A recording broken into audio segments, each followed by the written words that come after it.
on this. But our first question is actually from a Tim, so you should answer it, in Maine. And he said, how might the incoming Trump administration impact the outlook for the economy and for the markets? So maybe you can divide and conquer here. Well, when I think about the economy, obviously it's so soon. We're just starting to see some of the nominees for, cabinet positions and beginning to understand, some of the early positions.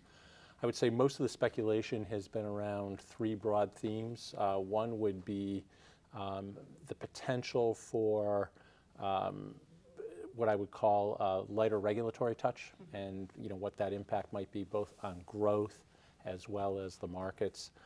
Second, you hear a lot of people discussing the possibility of some sort of fiscal stimulus, the so-called infrastructure spending.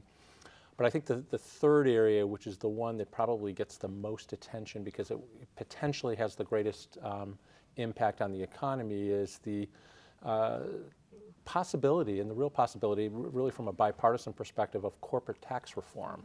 And there's a lot of discussion around that, and depending on how that were to evolve, that's certainly something that could impact long-term growth in the economy.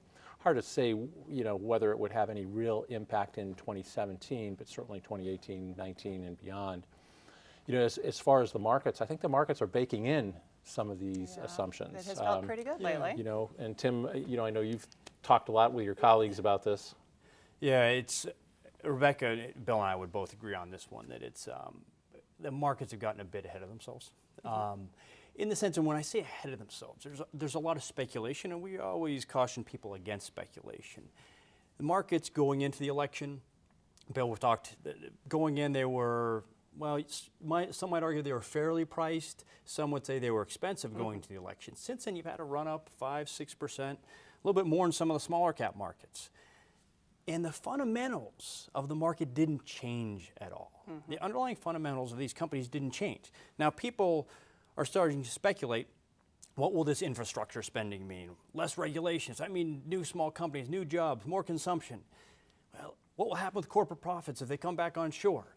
The problem is there isn't even Plan 1 in place yet. Right. So it's tough to react to. Like, how does it, if you're going to value a company and all the companies make up, say, the S&P 500 that you're valuing, well, how do you do a bottom-up analysis when you don't really know what the plan is yet?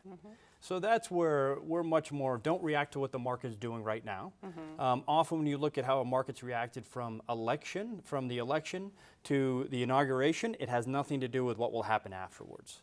So it's a speculative period right now, and would caution people against reacting to it. There's a really interesting statistic.